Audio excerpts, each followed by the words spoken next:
Since the invention of electrical energy, coal power, and fossil fuels, the world has thrived. But only a few businesses that go into the energy business were able to keep up with the changing markets and demands.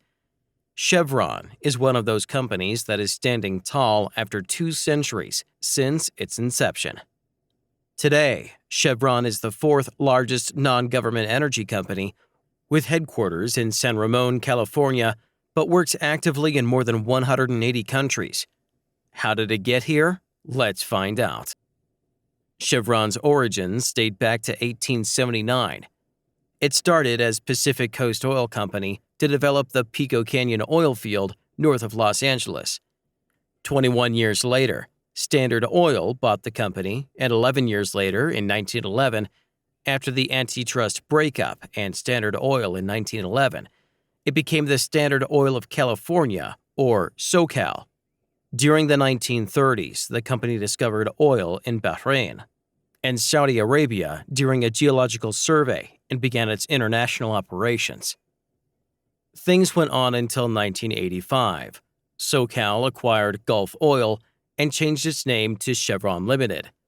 This merger was dubbed the biggest in the history of the world at the time. In the year 1933, Saudi Arabia granted a concession to SoCal to find oil, which finally occurred in 1938.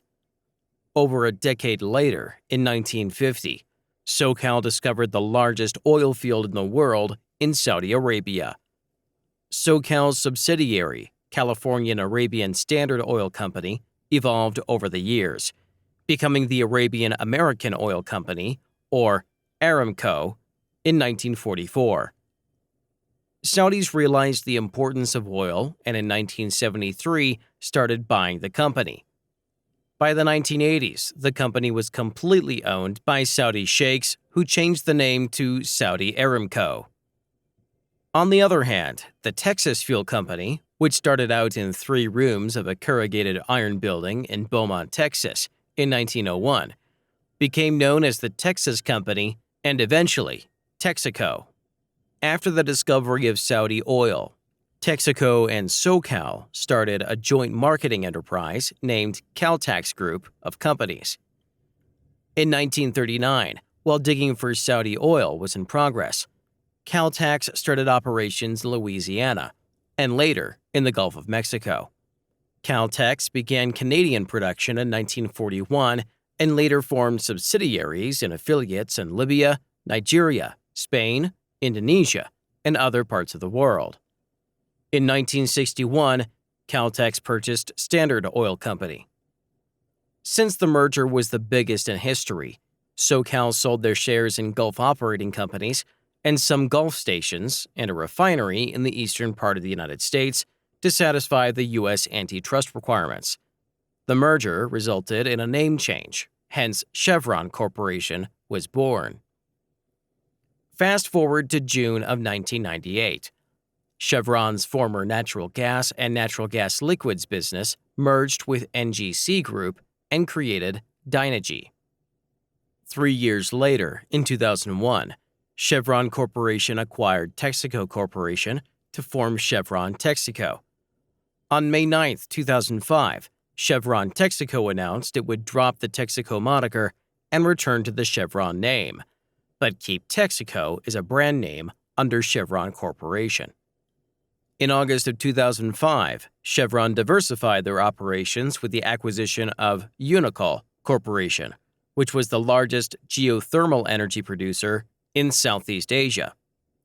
This merger made Chevron the world's largest geothermal energy producer.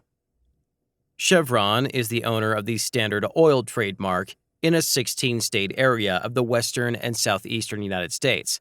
To maintain ownership of the mark, the company owns and operates one Standard-branded Chevron station in each state of its area.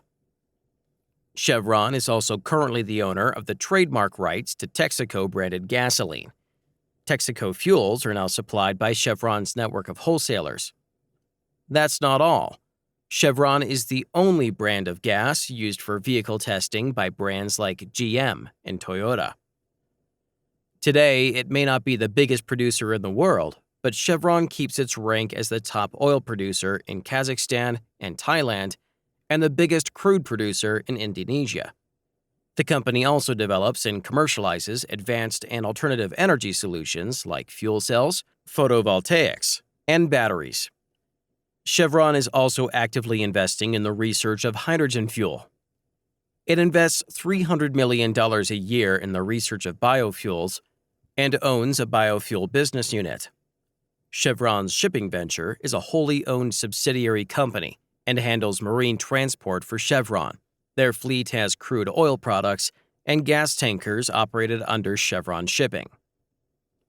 From 1965 to 1993, Texaco participated in a consortium to develop the Lago Agrio oil field in Ecuador. It has been accused of causing extensive environmental damage by these operations and faces legal claims from both private plaintiffs and the government of Ecuador. The case has been widely publicized by environmental activists.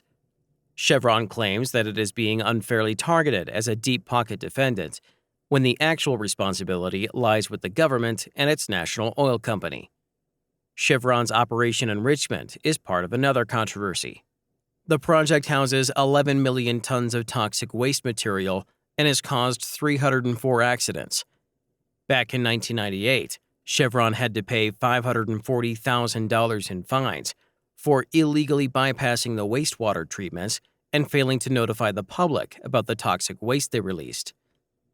Defenders of Chevron's environmental record point to recent changes in the corporation, particularly its pledge, as of 2004, to combat global warming. Chevron has taken steps to reduce emissions of greenhouse gases and pursue cleaner forms of energy. In a 2006 study, Ceres, a coalition of institutional investors and environmentalists based in Boston, ranked Chevron highest among U.S. oil companies for investing in alternative energy sources and setting targets for reducing its own emissions. Chevron is the world's largest producer of geothermal energy, providing enough power for over 7 million homes in Indonesia and the Philippines. That's all for today. Big Company Business will be back next Sunday at the same time. If you enjoyed this content, please leave a like, share, subscribe to our channel, and turn on the notification bell so you don't miss anything. Also, leave a comment with the name of a company you would like to see in our future videos.